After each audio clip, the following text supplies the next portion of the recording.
નમસ્કાર દર્શક મિત્રો, હું આપનો દોસ્ત ડોક્ટર જયનારાયણ વ્યાસ. દોસ્તો, આજે આપણે વિશ્વગ્રામમાં વસીએ છીએ. In true sense we are a globalize world. વૈશ્વિકરણની દુનિયા એ આજની દુનિયા છે.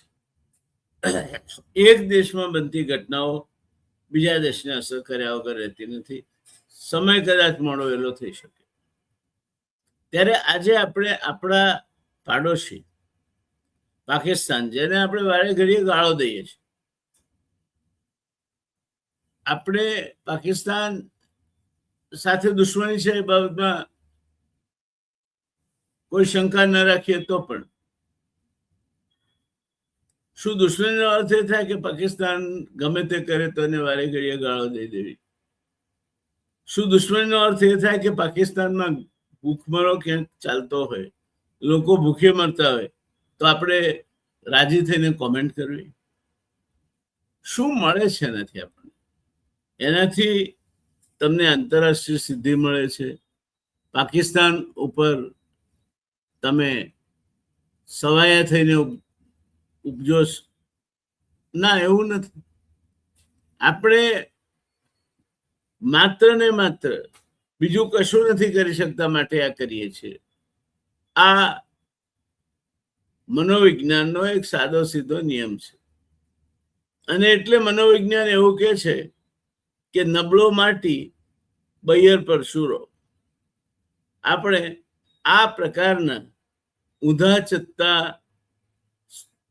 કોમેન્ટ્સથી સોશિયલ મીડિયાને ભરી દઈને ઘરના બેડરૂમમાં બેઠા બેઠા છેવાડાના ખૂણામાં હંતાઈ જઈને આપણે આનંદ માણીએ છીએ કે પાકિસ્તાનને આપણે જડબાતોડ જવાબ આપી દીધો, હિન્દુત્વનો પરચમ લહેરાવી દીધો અને આપણે આગળ વધી ગયા. આ મિત્રોને માટે મારા પાસે દયા સિવાય કોઈ શબ્દ નથી, કારણ કે હિન્દુત્વને સમજ્યા જ નથી.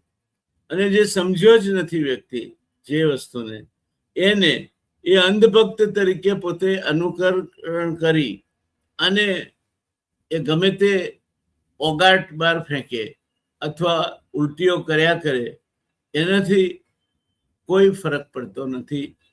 એ ઉલટીઓ માત્ર ને માત્ર રોગચાળો જ ફેલાવે છે. આપણી સંસ્કૃતિ, ભારતીય સંસ્કૃતિ એવું કે છે, વેદ એવું કે છે કે આનો ભદ્રાક્રતવો યંતુ વિશ્વતઃ, એટલે કે દરેક દિશામાંથી મારા મનમાં સારા વિચારો આવો. આપણા બાપ દાદાઓએ મંત્રો રચ્યા તો એવી સંકુચિતતા નહીં રાખી કે મારા કુળદેવતા અમુક દિશામાં બેઠા છે એટલે એ દિશામાંથી જ મારા મનમાં સારા વિચારો આવો અને બીજી બધી દિશાઓ મારા માટે વધ જશે. ના, આનો ભદ્રાક્રતવો યંતુ વિશ્વતઃ. એણે પ્રાર્થના કરી તો સર્વત્ર સુખિના સંતુ સર્વે સંતુ નિરામયા સર્વે ભદ્રાણી પશ્યંતુ માં કશ્ચિત દુઃખ ભાગ ભવેત. કોઈ દુઃખી ના થાય, બધા જ સુખી થાય, બધા જ સારી રીતે જીવે. એ હિન્દુત્વનો સાર છે. હિન્દુત્વએ વેદકાળમાં ક્યારેય મૂર્તિ પૂજાને સ્વીકારી નથી. એણે દેવભાગ યજ્ઞો થકી દેવોને આપ્યો છે. અને એ જ હિન્દુત્વએ ક્યારેય વર્ણ વ્યવસ્થા સ્વીકારી નથી. કારણ કે જો એવું હોત તો વાલિયામાંથી વાલ્મીકી ઋષિ ન બની શક્યા હોત, અંગુલિમાલ સાધુ ન બની શક્યા હોત, દધીચી ઇન્દ્રાસનને બચાવવા માટે હાડકા કાઢી આપ્યા તે ન બન્યું હોત, અને ક્ષત્રિય હોવા છતાં જ્યારે ક્રોધ ઉપર કાબુ મેળવ્યો ત્યારે ઋષિ વશિષ્ઠે વિશ્વામિત્રને બાથમાં લઈને આવકાર્યા અને કહ્યું, બ્રહ્મર્ષિ ઉઠો. જન્મથી કોઈ જ ઊંચું નીચું નથી. અને બ્રાહ્મણ માટે તો એવું કહેવાય છે કે જન્મ ના જાય તે શુદ્ર કર્માત દ્વિજમુચ્યતે. જન્મથી દરેક વ્યક્તિ શુદ્ર છે, પોતાના કર્મો થકી એ દ્વિજત્વને પામે છે. આજનો બ્રાહ્મણ આ કસોટીમાંથી કેટલા અંશે પાર ઉતરી શકે તેમ છે. એના બાપદાદા તો એના માટે એવા આદર્શો મૂક્યા. કણાદ ઋષિ ન્યાયશાસ્ત્ર લખ્યું તો કોઈની પણ તરફેણ ના થઈ જાય ભૂલે ચૂકે, એટલા માટે એ ખળામાં વધેલું ધાન વીણીને પોતાનો ગુજારો કરતા, અને એટલે કણાદ કહેવાય. આ નીતિબદ્ધતા આપણા ઋષિ મુનિઓમાં હતી, અને એટલે એણે ક્યાંક સાંદીપની થઈ અને કૃષ્ણને ભણાવ્યા, જે ભગવાન વિષ્ણુનો અંશ હતા, તો ક્યાંક વશિષ્ઠ થઈ અને એણે રામના ગુરુ તરીકેનો ભાગ ભજવ્યો. આ જે વ્યવસ્થા હતી એમાંથી ધીરે ધીરે આપણે વિપરીત દિશામાં ચાલતા ગયા. તક્ષશિલા અને નાલંદા જેવી વૈશ્વિક કક્ષાની વિશ્વવિદ્યાલયો લૂંટાઈ અને બાળી નાખવામાં આવી. એમાંથી ઘણું બધું જ્ઞાન નષ્ટ થયું. દોસ્તો, જાણીને તમને નવાઈ લાગશે કે મહાભારત ઉપર સંશોધન થવું જોઈએ અને એના ઉપર સંશોધિત અને રિલાયબલ, જેના પર આધાર રાખી શકાય તેવી આધારભૂત માહિતી ઉપલબ્ધ થવું જોઈએ એવું જે તે સમયના ભારતના બ્રિટિશ શાસકોને જર્મનોએ કહ્યું હતું. અને જર્મનોની એ વાતને માન્ય રાખીને રોયલ ચાર્ટરથી પુનામાં ભાંડારકર ઇન્સ્ટિટ્યૂટની સ્થાપના થઈ, જે આજે પણ મહાભારત પર રિસર્ચ કરે છે અને એની રિસર્ચ એ ઓથેન્ટિક ગણાય છે. એટલે આપણે આ દેશના વતની છીએ. એના બદલે જ્ઞાતિ, જાતિ, પેટા જ્ઞાતિ, ચૂંટણીના રાજકારણે આપણા દેશને એવો તો ખાડામાં નાખ્યો છે કે હવે એબલની જરૂર નથી, વિનેબલ જોઈએ છે. અને જ્યારે એબલ ઘર પકડી લે અને વિનેબલ રાજ્ય કરવા બેસે ત્યારે ધનનંદનું સામ્રાજ્ય સ્થપાય છે અને ધનનંદના સામ્રાજ્યનો છેવટે વિનાશ થાય છે. ક્યાંક ને ક્યાંક કોઈક ચાણક્ય પાકે છે, કોઈક ચંદ્રગુપ્ત પાકે છે. ઇતિહાસ એનો સાક્ષી છે. કોઈ પણ રાક્ષસી રાજ, પછી તે બલિરાજાનું હોય, કંસનું હોય, જરાસંઘનું હોય કે રાવણનું હોય, ક્યારેય ટક્યું નથી. એના ઉપર હંમેશા દૈવી શક્તિનો, સદાચારનો વિજય થયો છે અને આવનાર સમયમાં પણ એ જ થશે. એ બાબતમાં કોઈ શંકા રાખવાની જરૂર નથી. દોસ્તો, આજે આપણે વાત કરવી છે પાકિસ્તાનની કૂટનીતિની. આંતરરાષ્ટ્રીય રાજકારણમાં ઘણી વખત ધારણા એટલે પરસેપ્શન વાસ્તવિકતા કરતા વધુ ઝડપથી ફેલાય છે. સંયુક્ત રાષ્ટ્રમાં આપેલું એક ભાષણ, કોઈ આંતરરાષ્ટ્રીય પરિષદમાં થયેલી એક બેઠક, કે પછી સ્વામી વિવેકાનંદ જેવાનું સર્વધર્મ પરિષદમાં થયેલું એક નાનકડું ઉદ્બોધન, મારા વહાલા અમેરિકન ભાઈઓ અને બહેનો, આખા વિશ્વમાં દાવાનળની માફક ફેલાઈ જાય છે. કોઈ દેશનું નિવેદન અથવા સોશિયલ મીડિયામાં વાયરલ થયેલી વિડીયો એવી છાપ ઊભી કરી શકે છે કે જાણે કોઈ દેશે કૂટનીતિમાં મોટી જીત મેળવી. આપણી વોટ્સએપ યુનિવર્સિટીમાં એ ક્ષમતા છે અને આપણે અત્યારે એનો બેફામ દુરુપયોગ થતો જોઈ રહ્યા છે. ટેકનોલોજીના બે પાસા છે. તમે એક સર્જનના હાથમાં માઇક્રોબ્લેડ આપો તો કોઈનું ઓપરેશન કરીને જીવ બચાવશે, અને ખિસ્સા કાતરુના હાથમાં એ જ માઇક્રોબ્લેડ કોઈનું ગજવું કાપવા માટે વપરાશે, કોઈના ગજવાનો ભાર હળવો કરશે, કોઈ એના દીકરીના જિયાણા માટે, એની દીકરીના લગ્ન માટે ખરીદી કરવા નીકળ્યો છે એવો માણસ, એનું ગજવું કપાઈ જતા નિરાધાર બની જશે. સવાલ બ્લેડનો નથી, સવાલ હથિયારનો નથી, સવાલ એ કોના હાથમાં છે અને એ વ્યક્તિ એને વિવેક બુદ્ધિથી વાપરી શકે છે કે કેમ તેનો છે. અને એટલે અનેક તપો કરીને રાક્ષસો અજેય થવા માંગતા હતા અને ભગવાન શિવ જેવા સરળ દેવતા પણ એમને મળી રહેતા કે જે તથાસ્તુ કહી દેતા. એમણે ભસ્માસુરને વરદાન આપ્યું કે જેના માથે હાથ મૂકે એ બળીને ભસ્મ થઈ જાય. એમણે બાણાસુરને વરદાન આપ્યું કે તે 1000 હાથે યુદ્ધ કરી શકે અને એ જ્યારે કોઈના સાથે યુદ્ધમાં જોડાય અથવા યુદ્ધ કરે ત્યારે ભગવાન શિવે એના પક્ષે લડવા માટે હાજર રહેવું જોઈએ. આ નાટો જેવી સમજૂતી થઈ ને. રાવણ અતિ વિદ્વાન હતો. એ જ્યારે મરણ થઈ હતો ત્યારે ભગવાન રામચંદ્રજીએ લક્ષ્મણને કહ્યું કે રાવણ પાસેથી તું રાજનીતિના પાઠ સમજી લે. અને ભીષ્મ પિતામહ પાસે બાણશૈયા પર યુધિષ્ઠિર અને એમના ભાઈઓ આશીર્વાદ લેવા ગયા. એમાંથી વિષ્ણુ સહસ્ત્ર નામ અને એનો મહિમા મળ્યો. પરોપકારાય સતામ વિભૂતય. સંતો હંમેશા પરોપકાર માટે જ કાર્યરત હોય છે. તાજેતરના વર્ષોમાં દોસ્તો એક પ્રશ્ન વારંવાર ચર્ચામાં આવ્યો છે. શું વિશ્વમંચ પર કૂટનીતિમાં પાકિસ્તાન ભારતને પાછળ છોડી ગયું છે? શું ભારતની વિદેશ નીતિ નબળી પડી રહી છે કે પછી આ માત્ર એક રાજકીય અને મીડિયા દ્વારા સર્જાયેલી ધારણા છે? આ પ્રશ્નનો જવાબ ભાવનાઓથી નહીં પરંતુ તથ્યો, વૈશ્વિક પ્રવાહો અને રાષ્ટ્રીય હિતોના પરિપ્રેક્ષમાં જોવો જોઈએ. કારણ કે માધ્યમો પરસેપ્શન જેને કહ્યું ધારણાઓ ઊભી કરી શકે છે.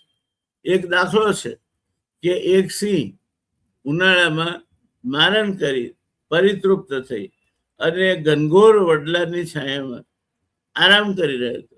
નસકોરા બોલી રહ્યા હતા. મસ્તીમાં વનનો રાજા ઊંઘી રહ્યો હતો. એ વડ ઉપર કેટલાક વાંદરા બેઠા હતા અને તમને ખબર છે વાંદરાનો સ્વભાવગત રીતે અટક ચાલુ કરવાવાળો હોય. એટલે એક વાંદરાને વિચાર આવ્યો કે અમારા આખા પેઢીમાં કોઈએ સિંહને અડબોત મારી હોય એવું જાણમાં નથી. હું જો એવું કરું તો અત્યારે મોકો છે અને હું બરાબર અમર થઈ જાઉં.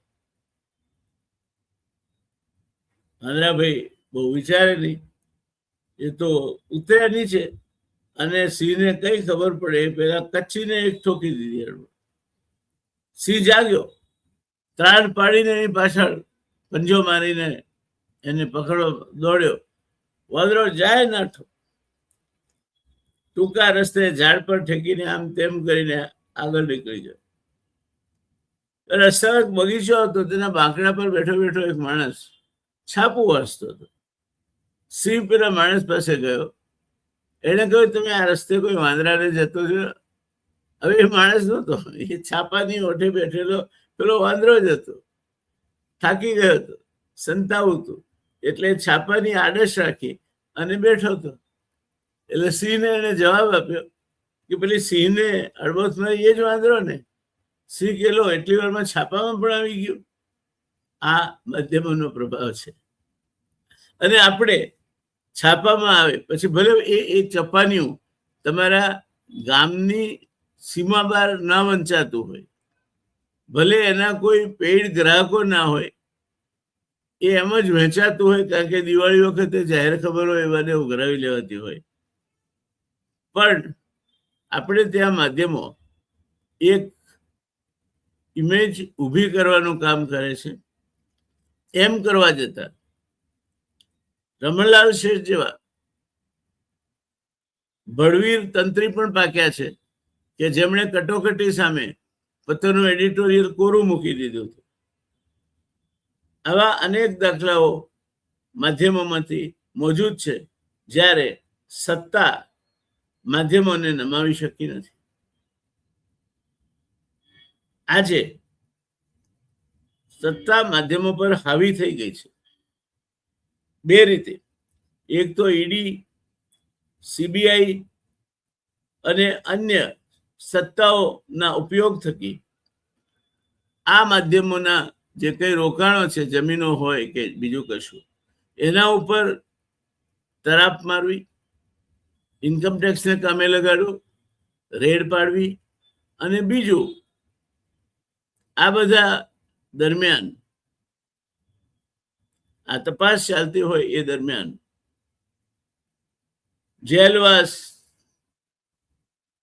ધરપકડ વગેરે પણ અમલમાં મૂકવું.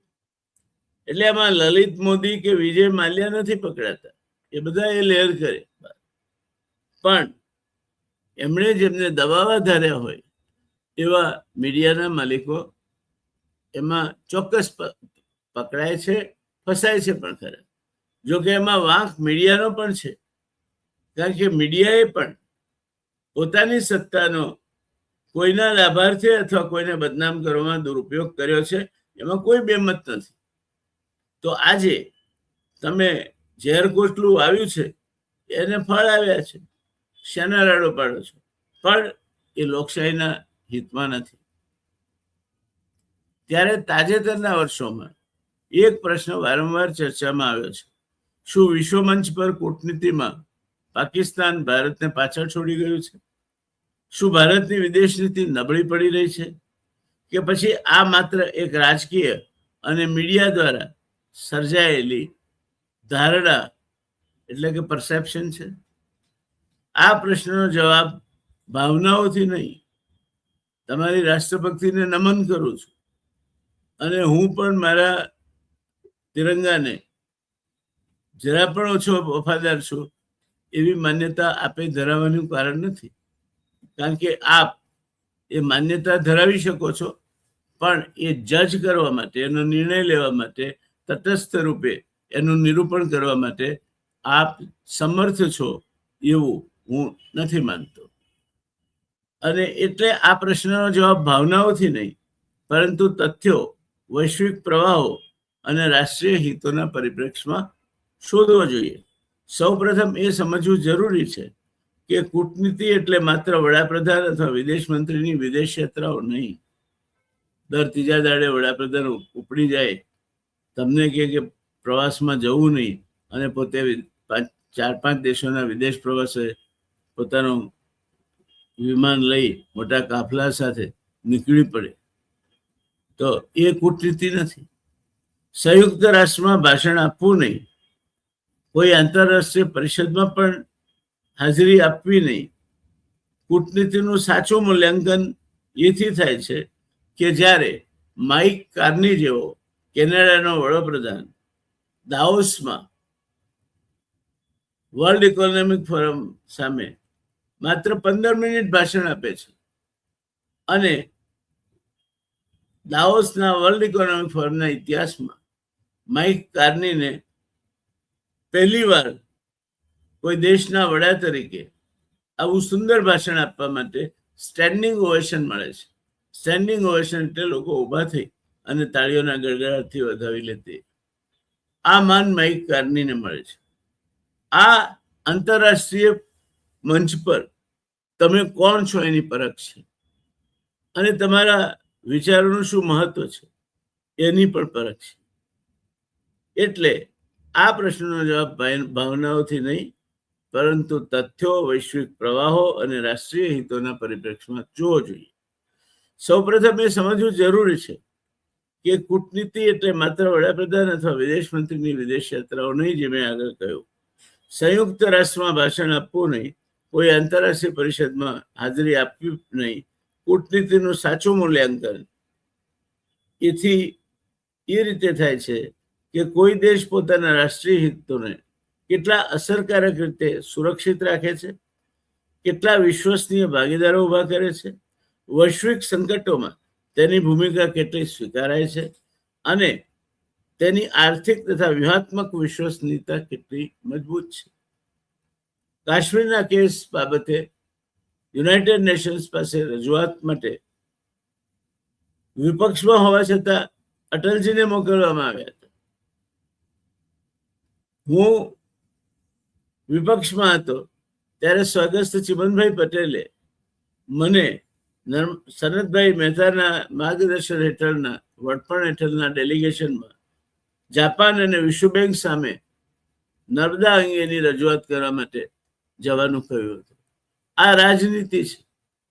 આ એક સાચા રાજપુરુષનું લક્ષણ છે, જે કોણ પોતાનું કામ સારામાં સારી રીતે દેશહિતમાં કરી શકશે તે સમજી શકે છે અને એની ક્ષમતાઓનો ઉપયોગ કરે છે, નહીં કે એની ક્ષમતાઓને દબાવી અને એને કચડી નાખવા માટે પ્રતિબદ્ધતા દાખવવી. આજે ક્ષમતા હોવી એટલે દુશ્મનો ઊભા કરવા, અને એ દુશ્મનો ક્યારેક નડશે એ ભયે એમને મારી મચેડીને કચડી નાખવા એ પરિસ્થિતિ છે. કોઈ દેશ પોતાના રાષ્ટ્રીય હિતોને કેટલા અસરકારક રીતે સુરક્ષિત રાખે છે, કેટલા વિશ્વસનીય ભાગીદારો ઊભા કરે છે, વૈશ્વિક સંકટોમાં તેની ભૂમિકા કેટલી સ્વીકારાય છે, અને તેની આર્થિક તથા વ્યૂહાત્મક વિશ્વસનીયતા કેટલી મજબૂત છે, તે સમજવા જેવી બાબત છે. આ જ માપદંડ પર ભારત અને પાકિસ્તાન બંનેનું આપણે મૂલ્યાંકન કરવાનું છે. પાકિસ્તાનની વિદેશ નીતિ લાંબા સમય સુધી સુરક્ષા, ભારત સાથેના સંબંધો અને કંઈક અંશે ભારત દ્વેષ, કાશ્મીર જેવા મુદ્દાઓની આસપાસ કેન્દ્રિત રહી છે. સમય જતા તેમાં ચીન સાથેની વ્યૂહાત્મક ભાગીદારી દાખલ થઈ, ખાડી દેશો સાથેના સંબંધો વિસ્તર્યા, આંતરરાષ્ટ્રીય નાણાકીય સંસ્થાઓનો સહયોગ અને આર્થિક સ્થિરતા જેવા મુદ્દા પણ પાકિસ્તાનની કૂટનીતિમાં મહત્વ મેળવવા મળે. છેલ્લા કેટલાક વર્ષોમાં પાકિસ્તાને વિવિધ આંતરરાષ્ટ્રીય મંચો પર પોતાનો પ્રશ્ન વધુ સક્રિય રીતે રજૂ કર્યો છે, જેના કારણે એવી ધારણા ઊભી થઈ કે તે વૈશ્વિક રાજકારણમાં વધુ દેખાઈ રહ્યું છે. અમેરિકાના પાકિસ્તાનમાંના રાજદૂત પહેલીવાર, આપણે જેને પાક ઓક્યુપાઈડ કાશ્મીર કહીએ છીએ, પાકિસ્તાનના કબજા હેઠળનું કાશ્મીર કહીએ છીએ, અને પાકિસ્તાન જેને આઝાદ કાશ્મીર કહે છે, તેની મુલાકાતે ગયા. અને એની મુલાકાતથી આવ્યા બાદ એમણે જે પ્રેસમાં શબ્દોચ્ચાર કર્યા તે આઝાદ કાશ્મીર, નહીં કે પાક ઓક્યુપાઈડ કાશ્મીર. આ એક રીતે જોઈએ તો પાકિસ્તાનનો કૂટનૈતિક વિજય છે. વધુ દેખાવું એટલે પ્રભાવશાળી હોવું જ એવું નથી. તમે વારે ઘડીએ વિદેશ ઉપડી જાઓ અને ગમે ત્યાં તમારા સન્માન થાય, જે જાણતું પણ ન હોય એવા તમને આંતરરાષ્ટ્રીય સન્માન આપવામાં આવે. આજે દિલ્હીમાં એવી એક ડઝન સંસ્થાઓ છે જે દર વર્ષે ઉદ્યોગ રતનથી માંડીને સેવા રતન સુધીના ઇલકાબો આપે છે, ટ્રોફી આપે છે. કોઈ નિવૃત્ત મંત્રી કેન્દ્રના અથવા નિવૃત્ત રાષ્ટ્રપતિ એને આ માટે બોલાવે છે અને તામઝામ કરીને આ એવોર્ડ આપવામાં આવે છે. પેલા માણસને કહેવામાં આવે છે કે આની ખર્ચ માટે અમે જાહેર ખબર લેવાના છીએ, તમારે 50,000 આપવા પડશે. એટલે આ એવોર્ડ એક જોતા 50,000 આપીને ખરીદેલો એવોર્ડ છે, એમાં કોઈ શંકા નહીં. એ પછી ઉદ્યોગ રતન હોય કે સમાજ રતન હોય કે બીજું કોઈ રતન હોય, એ રતનનો ઉચ્ચાર રટ્ટણ એટલે કે નકામું એવો પણ કરી શકાય. એટલે વધુ દેખાવું એટલે વધુ પ્રભાવશાળી હોવું જ એ જરૂરી નથી. બીજી તરફ ભારતે છેલ્લા 2 દાયકામાં પોતાની વિદેશ નીતિનો વ્યાપ નોંધપાત્ર રીતે વિસ્તૃત કર્યો છે.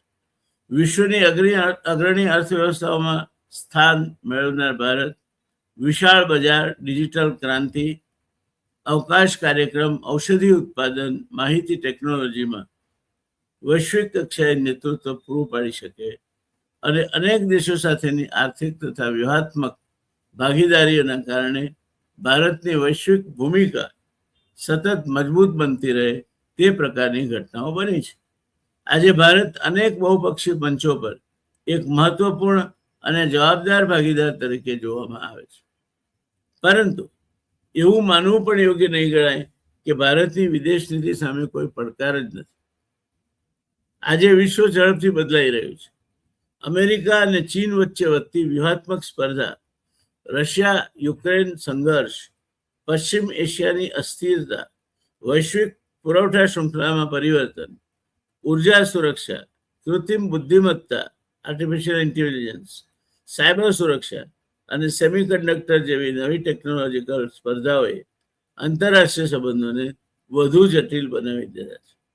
આજના યુગમાં મોટાભાગના દેશો કોઈ એક મહાસત્તા પર સંપૂર્ણપણે નિર્ભર રહેવા માંગતા નથી.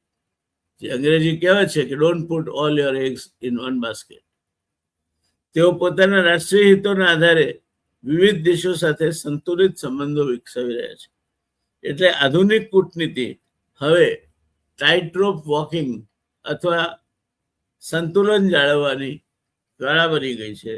અને આ સંદર્ભમાં આપણે જ્યારે વાત કરીએ ત્યારે ભારત અને પાકિસ્તાનની સરખામણી આ સંદર્ભમાં કરવી જોઈએ. પાકિસ્તાનને કેટલાક વિશેષ મુદ્દાઓ પર કેટલાક દેશોનું સમર્થન પણ મળતું રહ્યું છે. બીજી તરફ ભારતે અમેરિકા, મધ્ય પૂર્વ, આફ્રિકા, ઇન્ડો પેસિફિક અને ગ્લોબલ સાઉથના અનેક દેશો સાથેના પોતાના સંબંધોને મજબૂત બનાવ્યા છે. આ બંને હકીકતોને ધ્યાનમાં રાખ્યા વિના કોઈ એક ઘટનાના આધારે એવો નિષ્કર્ષ કાઢો કે એક દેશ જીત્યો અને બીજો હારી ગયો એ કૂટનીતિની વાસ્તવિક સમજણ નથી. આધુનિક કૂટનીતિ ક્રિકેટ મેચ નથી અને તે 2020 તો નહીં જ કે સાંજ સુધીમાં સ્કોર જાહેર થઈ જાય. તે લાંબા ગાળાની પ્રક્રિયા છે. તેની સફળતા વિશ્વાસ, સતત સંવાદ, આર્થિક શક્તિ, ટેકનોલોજીકલ ક્ષમતા અને વ્યૂહાત્મક ધીરજ પર આધારિત રહે છે. એક ખોટું પગલું ઘાતક પુરવાર થઈ શકે છે. નેપાળમાં જે આંદોલન ચાલ્યું ત્યાંના સ્થાનિક પ્રજાનો, એમાં મદેશી જે એક જાતિ છે, જે ભારતની બોર્ડરની નજદીક વસતી જાતિ છે, એને આપણે ટેકો આપ્યો. એ સામાન્ય રીતે વિદેશ નીતિ કે કૂટનીતિમાં કોઈ કરતું નથી.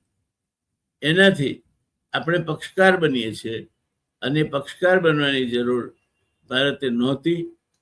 પરિણામે ભારતના નેપાળ સાથેના સંબંધો બગડ્યા અને એ જે વ્યવસ્થાઓ ઊભી થઈ અથવા અવ્યવસ્થાઓ ઊભી થઈ એમાં ચીન એમાં ઘૂસી ગયું. આ વાત આપણને બરાબર સમજાવવી જોઈએ. આપણને એ વાત પણ સમજાવવી જોઈએ કે કોલેજની ચૂંટણી અને કોઈ દેશની ચૂંટણી બે જુદી વસ્તુઓ છે. કોઈ દેશના વડાની ચૂંટણીમાં સીધી રીતે સંડોવાઈને અબકી બાર ટ્રમ્પ સરકાર જેવી વાત કરવી તે પીઢ વિદેશ નીતિનું અથવા તો કૂટનીતિનું લક્ષણ નથી. આધુનિક કૂટનીતિની વાત કરીએ તો ભારતની સૌથી મોટી તાકાત તેની અર્થવ્યવસ્થા, લોકશાહી સંસ્થાઓ, યુવા માનવ સંધાન, વૈજ્ઞાનિક ક્ષમતા, ડિજિટલ પરિવર્તન અને વિશ્વસનીય ભાગીદારી છે. આ પરિબળો ભારતને લાંબા ગાળે નોંધપાત્ર વ્યૂહાત્મક લાભ આપે છે. બીજી તરફ પાકિસ્તાન હજુ પણ આર્થિક સ્થિરતા, રોકાણ, રાજકીય સતતતા અને વિકાસના પડકારોનો સામનો કરી રહ્યું છે. આ આંતરિક પરિસ્થિતિ તેની વિદેશ નીતિના સ્વરૂપને અસર કરે છે, એમાં કોઈ જ બેમત નથી. તેમ છતાં ભારત માટે પણ અનેક પડકારો છે. પડોશી દેશો સાથે વિશ્વાસ વધારવો, વૈશ્વિક દક્ષિણના દેશો સાથે સહકાર મજબૂત બનાવવો, વિકસિત અર્થવ્યવસ્થાઓ સાથે ટેકનોલોજીકલ ભાગીદારી અને એમાં વધારો, બદલાતી ભૂરાજકીય પરિસ્થિતિમાં સંતુલિત નીતિ જાળવવી. આગામી દાયકાઓમાં ભારત માટે અત્યંત મહત્વના વિષયો બનવાના છે અને એટલે ભારતીય વિદેશ નીતિ જેના હાથમાં છે, અને ભારતના વિદેશ મંત્રી ભલે જયશંકર હોય, પણ ભારતીય વિદેશ નીતિ જેમ નહેરુ વિદેશ નીતિ પોતે જ સંભાળતા હતા તેમ ભારતીય વિદેશ નીતિ ભારતના કિસ્સામાં તો ભારતના મોટાભાગના ખાતાઓ વડાપ્રધાન જાતે જ સંભાળે છે અને prime minister secretariat is the real power centre. એના કારણે એટલે ભારત સામે અનેક પડકારો હોવા છતાં આગામી દાયકાઓમાં ભારત માટે અત્યંત મહત્વના વિષયો સામે આવવાના છે.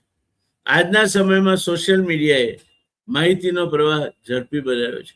સોનમ વાંગચુકના કિસ્સામાં જે બની રહ્યું છે તાજેતરમાં, તે આપ જોઈ શકો છો.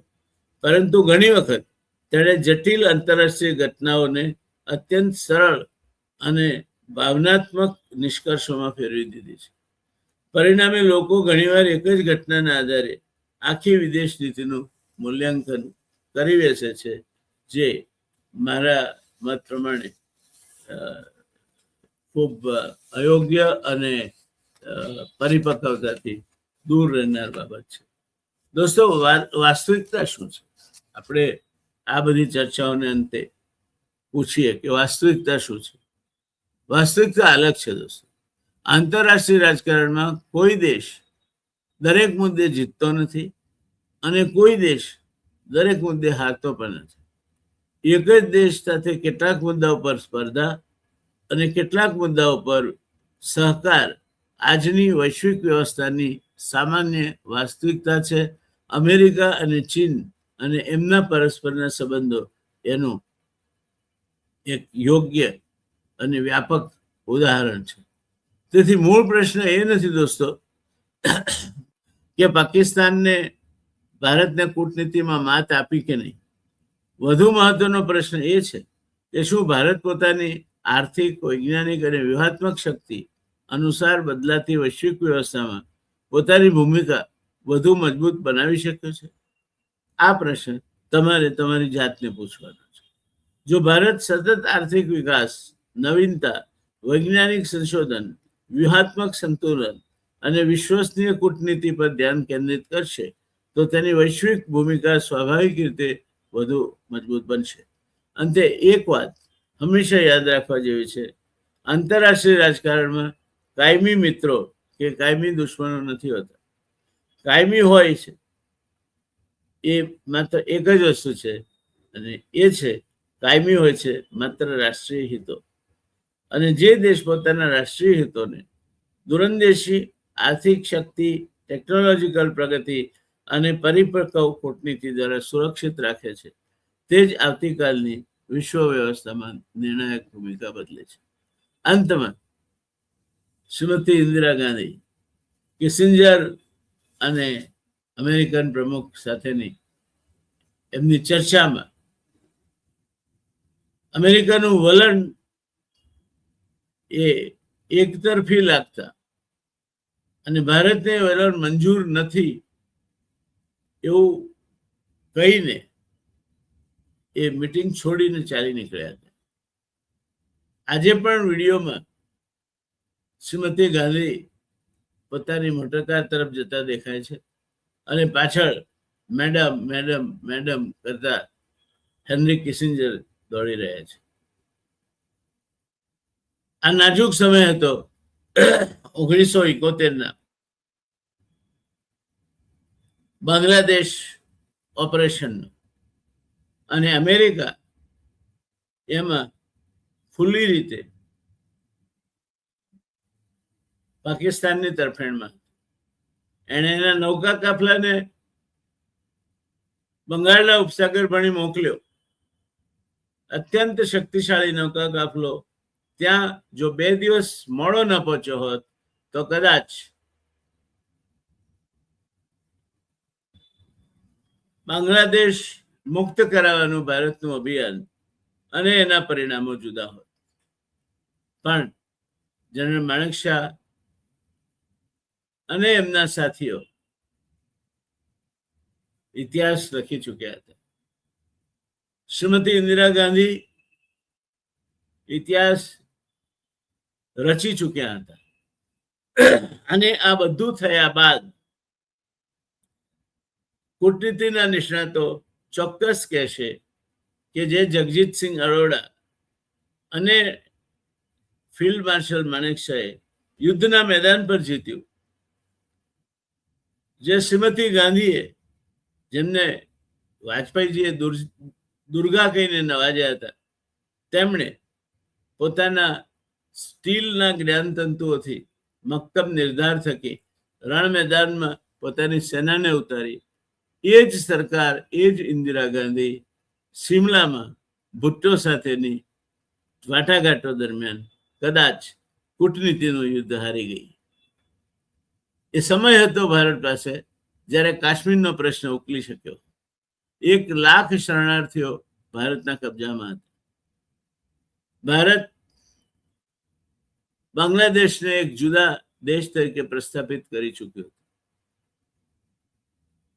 આ કૂટનીતિ છે. અને આજે એ જ બાંગ્લાદેશ જેને ભારતે જન્મ આપ્યો છે એ ભારતથી વિરુદ્ધ ચાલે છે. એ જ નેપાળ જે અડધી રાતે ઊભું થઈને હિન્દુત્વના નામે ભારતની સાથે ઊભું રહેતું હતું એ ભારતના સામે સરહદ વિવાદો ઉભા કરે છે. માલદીવ્સ ચીનને બર્થિંગ રાઇટ્સ આપે છે. ચીનનું સર્વેયરશિપ માલદીવ્સના પોર્ટમાં લાંગરે એટલે સીધું ભારતનું જે થુંબા અવકાશ કેન્દ્ર છે તેના ઉપર નજર રાખી શકાય. શ્રીલંકા ચીનને હમ્બનટોટામાં કાયમી ધોરણે પોતાનો નૌકાબેડો સ્થાપવા માટે જગ્યા આપે છે. અને ઈરાન નું શાબહાર એક વ્યૂહાત્મક પોર્ટ જે નરેન્દ્રભાઈએ જાતે કહ્યું હતું કે મોટામાં મોટી સિદ્ધિ છે ભારતની, એ અમેરિકાએ કાંડું મરડીને ભારતને એમાંથી બહાર નીકળી જવા કહ્યું અને ભારત નીકળી ગયું. ત્યાં કૂટનીતિ આપણી નિષ્ફળ જતી દેખાય છે. એટલે દોસ્તો, કૂટનીતિ એ કોઈ 2020ની મેચ નથી. કૂટનીતિ એ લાંબા ગાળાનો વિષય છે, લાંબા ગાળે પરિણામ આપે છે. આજની ભૂલ કદાચ જ્યારે આપણે પાછા વળીને જોઈએ કે સિમલા કરાર કરતા પહેલા કાશ્મીર કેમ નહીં વટાવી લેવાયું, તો આપણને તાર્કિક રીતે લાગે છે કે ક્યાંક આપણે કૂટનીતિના ક્ષેત્રે યુદ્ધ જીત્યા, રાષ્ટ્રીય નિર્ધાર દર્શાવ્યો, વિશ્વમાં પોતાનું એક મજબૂત નેતૃત્વ છે એવી છાપ ઊભી કરી અને રાજનીતિના ક્ષેત્રે ભૂતો આપણને શેર અને માત આપી ગયા.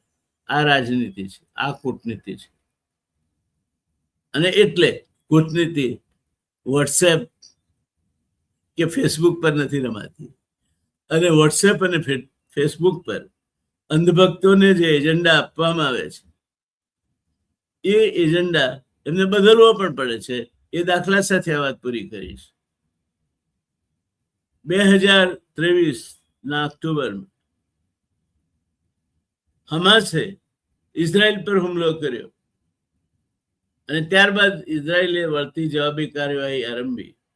ત્યારે બિલકુલ ઇઝરાયલની તરફેણમાં એની પીઠ થાપડતા નિવેદનો આપણા શૂરવીરોએ કર્યા હતા.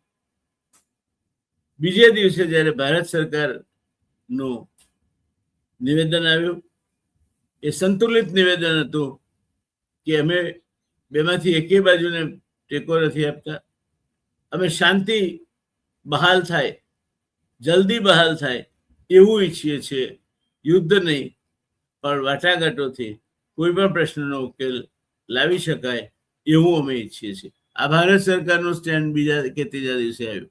ત્યારે પેલા બહાદુરોએ જે ઇઝરાયલનો પક્ષ લઈને કૂદી પડ્યા હતા મેદાનમાં, એમણે એમનું થૂંક ગળવાનો પ્રયત્ન કરવો પડ્યો છે. કેવું એમને લાગ્યું છે, પણ લાજ શરમ હોય તો નહીં. એટલે આપણે રાજનીતિને બહુ હળવાશથી લઈએ છીએ, કૂટનીતિને બહુ હળવાશથી લઈએ છીએ. રાજનીતિ કે કૂટનીતિ એ કપટ નથી,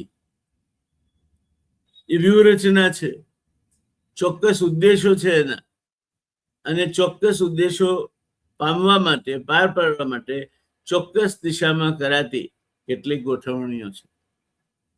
એ કૂટનીતિ છે, એ રાજનીતિ છે. એ કપટ નીતિ નથી. શકુનીની કપટ નીતિ ને એની સાથે ન સાંકળી શકાય.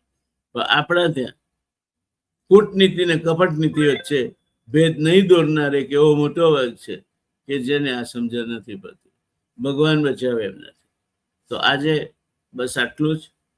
તમારા સામે આવા કોઈ પ્રશ્નો આવે તો જરા ઠંડા કલેજે વિચારજો, સમજજો.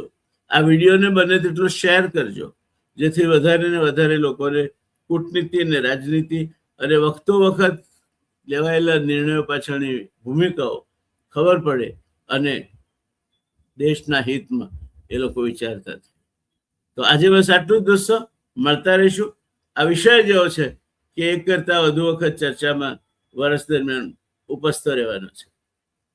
ત્યાં સુધી તમારો દોસ્ત જયનારાયણ વ્યાસ તમારી આજ્ઞા ચાહે છે. આપે આ ચર્ચા સાંભળી એમાં જોડાયા. જો સબસ્ક્રાઇબ ન કર્યું હોય હજુ સુધી કરી દેજો. બેલ આઇકન દબાવી અને રજીસ્ટર કરાવી લેજો. એકે પૈસો તમને લાગવાનો નથી, પણ તમારી હાજરી અમારા પ્રોત્સાહનમાં વધારો કરશે.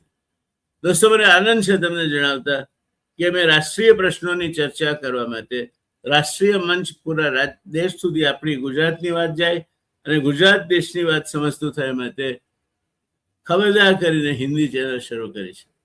નાનકડી શરૂઆત છે. એક નાનકડા માણસની निर्बल से लड़ाई बलवान की, ये कहानी है दिए की और तूफान की. એ તમારો મિત્ર જયનારાયણ વ્યાસની સાથે તમે જોડાજો. સામે તમારા સ્ક્રીન પર જોઈ શકો છો ગ્લોબલ ક્રોસરોડ્સ અને ખબરદાર. મારા સાથી ચિરાગ પંચાલે તાત્કાલિક પોતાની શીઘ્ર બુદ્ધિ વાપરીને આ તમારા રેફરન્સ માટે મૂક્યું છે. ચિરાગનો પણ આભાર. તમે આ બંને ચેનલોમાં જોડાજો. હું એવું ઈચ્છું કે ધ રિયલ ડિબેટનો એકે એક શ્રોતા, એકે એક દર્શક એ ધી ગ્લોબલ ક્રોસરોડ જે અંગ્રેજીમાં છે, જે વૈશ્વિક પરિસ્થિતિ વિશે વાત કરવાની છે, અને ખબરદાર જે હિન્દીમાં છે, જે આ દેશની રાજનીતિ વિશે વાત કરવાની છે, એમાં જોડાય. ખાસ કરીને તમે જો યુપીએસસી, જીપીએસસી, અન્ય સ્પર્ધાત્મક પરીક્ષાઓ આપતા હો અને તમને દેશમાં ઘટતી ઘટનાઓ અને રાજનીતિક પરિબળો તેમજ એના પરિણામોથી વાકેફ રહેવામાં રસ હોય તો આથી વધારે આધારભૂત માહિતી બીજે ક્યાંયથી નહીં મળે. તો દોસ્તો, આવકાર છે આપને ગ્લોબલ ક્રોસરોડ પર, આવકાર છે આપને ખબરદાર પર. જેટલી વધારે સંખ્યામાં જોડાઈ જાય ધબધબાટી બોલાવીને આપણે અત્યારે આપણી ધી રિયલ ડિબેટ ધીરે ધીરે કહેતા 53,000 સુધી પહોંચી ગઈ છે. ગ્લોબલ ક્રોસરોડ ને ખબરદાર કેમ 53,000 થી પાછળ રહેવા જોઈએ. લક્ષ્ય રાખો કે હું તો કરીશ જ રજીસ્ટર, પણ મારા એક એક મિત્રને ગ્લોબલ ક્રોસરોડ ને ખબરદાર સાથે જોડીશ. તમારા દોસ્ત જયનારાયણ વ્યાસ સાથે જોડાવાનો એક મોકો છે. મારી વિનંતી છે આપને. અને મેં જે વચન અત્યાર સુધી આપ્યું હતું કે કોઈ પણ રાજકીય પક્ષની આ તરફી નહીં કે પેલી તરફી નહીં, કોઈ શહેમાં દબાવવાનું નહીં. જે તથ્ય મને સમજાયું તે પ્રમાણે અત્યાર સુધી આપણે ચર્ચાઓનું ધોરણ જાળવી રાખ્યું છે. અને મને ગૌરવ છે કે ધી ગ્લોબલ ક્રોસરોડ્સ એ ગુજરાતમાંથી શરૂ થયેલી પહેલી અંગ્રેજી યુટ્યુબ ચેનલ છે. તમને પણ ગૌરવ થવો જોઈએ. ગુજરાતમાંથી માત્ર હિન્દીમાં ચાલતી ચેનલો પણ બહુ ઓછી છે. ખબરદાર એ ખોટ પણ પૂરી કરે છે. આ તમારી ચેનલ છે. આ ગુજરાતનું પ્રતિનિધિત્વ કરતી ચેનલો છે. ધી ખબરદાર અને ગ્લોબલ ક્રોસરોડ્સ એ તમારું પ્રતિનિધિત્વ કરતી, ગુજરાતનું પ્રતિનિધિત્વ કરતી ચેનલો છે. ચોક્કસ જોડાઓ, સબસ્ક્રાઇબ કરો, બેલ આઇકન દબાવી અને તમારી હાજરી નોંધાવો, જેથી નવા વિડીયો મુકાય એટલે તમને આપોઆપ મળી જાય. દરમિયાનમાં દોસ્તો, મારે એક ત્રીજી ખુશખબર આપને કહેવી છે કે જ્યાં સુધી રિયલ ડિબેટને લાગે વળગે છે ત્યાં સુધી હવે અમે 3 વખત આપની સામે હાજર થઈશું. સવારે 8:30, બપોરે 1:30 વાગે અને રાત્રે 9 વાગે. એમ પહેલા એક શો કરતા હતા, હવે 3 શો તમારા માટે મેં તૈયાર કરીને લઈ આવીશું. સિંગલ હેન્ડેડલી. તમારી બધાની હૂંફ છે, સાધનોની કમી છે, ઉત્સાહની નથી, ઇન્ટેન્ટની નથી. હિંમતની નથી, એ અકબંધ છે. અને એ અકબંધ છે એનું કારણ તમારા બધાનો સ્નેહ છે. તો મળતા રહીશું દોસ્તો આ જ ટાઈમ હિન્દી ચેનલ પર 8:30 અને રાત્રે 9 રહેશે. હજુ અંગ્રેજી ચેનલ અઠવાડિયામાં રોજ એક જ વખત 9 વાગે એના એપિસોડ મુકાશે.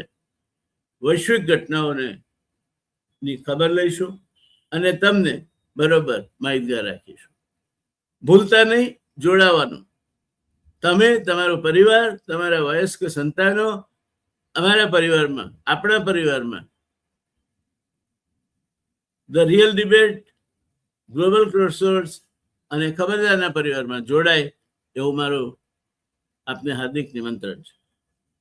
નમસ્કાર દોસ્તો, હું છું ડોક્ટર જયનારાયણ વ્યાસ. આપની ચેનલો ધ રિયલ ડિબેટ, ખબરદાર અને ગ્લોબલ ક્રોસરોડ્સ માટે ધન્યવાદ.